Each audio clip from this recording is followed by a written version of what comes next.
Peringatan, animasi ini dibuat dengan tujuan sharing pengalaman pribadi sang pengirim cerita. Dimohon untuk menghargai cerita tanpa menyudutkan beberapa pihak. Selamat menikmati. Hai, nama gue Kanaya, biasa dipanggil Nai. FYI, gue lahir dari keluarga yang sederhana, tapi bukan restoran Padang ya.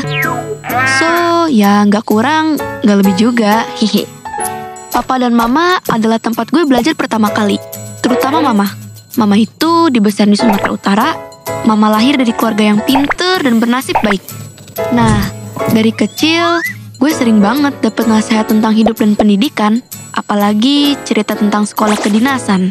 PKN Stan, I love you deh. BTW, kalau dari silsilah keluarga Mama, adiknya Mama alias auntie gue itu salah satu panutan gue. Dia pinter, baik, cantik, suaranya bagus banget lagi kalau nyanyi. Wow banget sih ini.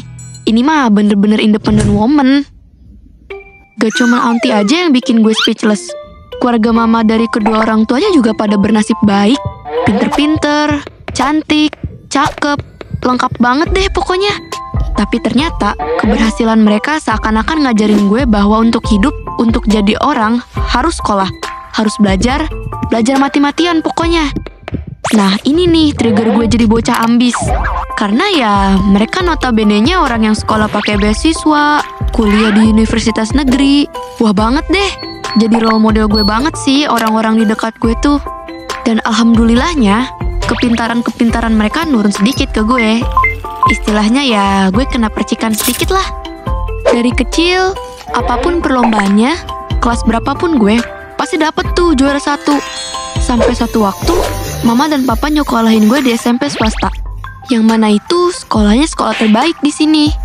Nah, karena itu SMP swasta, banyak banget nih teman-teman gue yang crazy rich.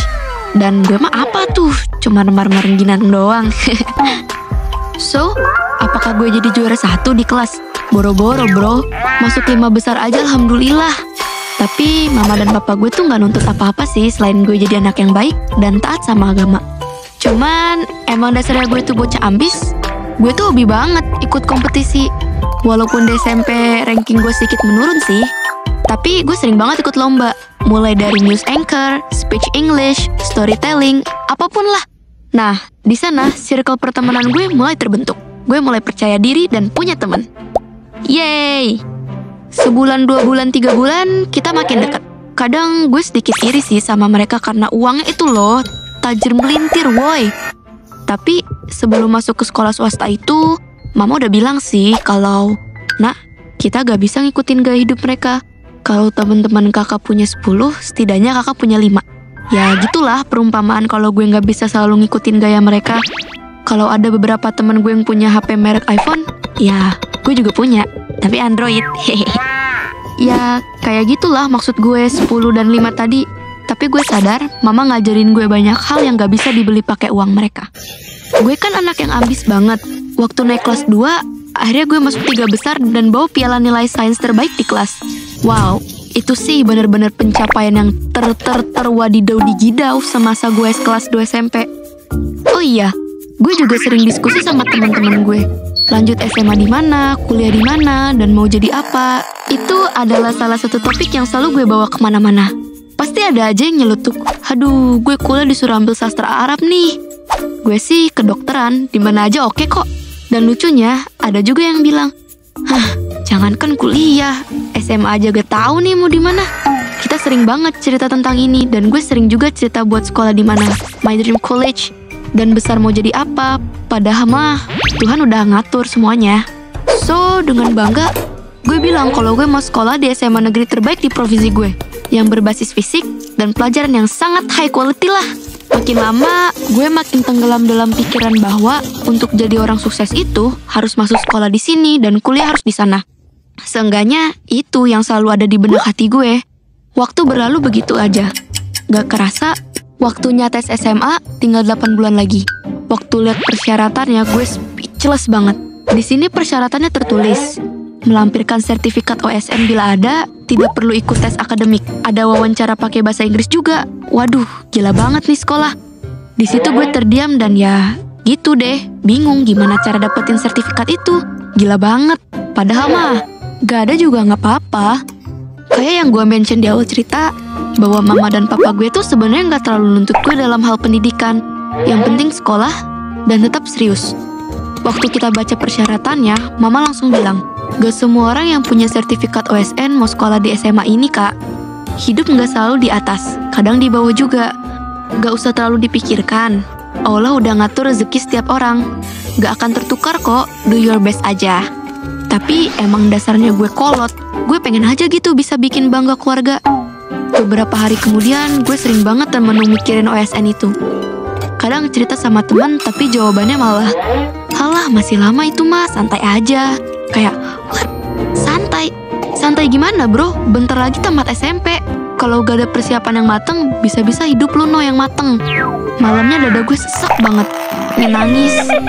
Gue anaknya emosional. Hal kayak gini tuh buat gue menyedihkan banget deh. Gue tidur ngebelakangin mama, dan mama kayaknya tahu deh apa yang gue alami. Frustasi, rasa gagal padahal belum mencoba. Saat itu mama mulai ngomong dan gak tahu kenapa gue mulai nangis terisak-isak. Bilang kalau ini susah banget. Susah masuk ke sini, susah. Persyaratannya susah. Mama langsung nenangin dan suruh cerita aja. Gak lama papa telepon dan nanya kenapa nangis. Di situ gue ceritain semuanya. Gue tumpahin kekesalan gue, kecewaan gue bahwa ini sekolah susah. Kalau gak masuk sini, gue gak yakin sama masa depan gue sendiri. Sambil narik selimut buat nutupin muka sembab. Papa dengan santai dan tenang ngomong di telepon dengan cerita berbagai pengalaman hidupnya dan orang-orang di sekitarnya. Intinya papa ngomong gini, kita nggak usah terlalu berpikir apakah kita bisa masuk ke sini atau enggak, atau masuk sekolah di sana atau enggak. Semua tergantung rezeki masing-masing. Rezeki gajah gak bakalan bisa diambil semut dan juga sebaliknya. Tetapi gue gak bisa nerima itu karena gue pengen sukses. Dan papa bilang, sukses itu rezeki, yang penting jujur. Dengan kejujuran dan kerja kerasnya, dia bisa jadi orang hebat seperti sekarang. Saat papa bilang kayak gitu di telepon, gue teringat masa kecil gue. Karena mama sering banget ngomong kayak gini ke gue. So, gue coba belajar dengan tenang buat prepare masuk SMA yang gue mau. Ya, walaupun sempat sakit-sakitan karena stres, down, dan ngerasa gak layak. Alhamdulillahnya, gue lolos dan bisa masuk SMA yang gue mau. Di sini gue sadar, terlalu ambis itu gak baik. Entah buat kesehatan fisik maupun mental gue. Untungnya, gue dikelilingin orang yang menenangkan dan support gue. Yap, mereka adalah mama dan papa gue. Dari mereka, gue belajar banyak. Jangan terlalu stres sama pendidikan karena semua ada jalannya. So, jangan lupa subscribe channel Gue Punya Cerita ya. See you!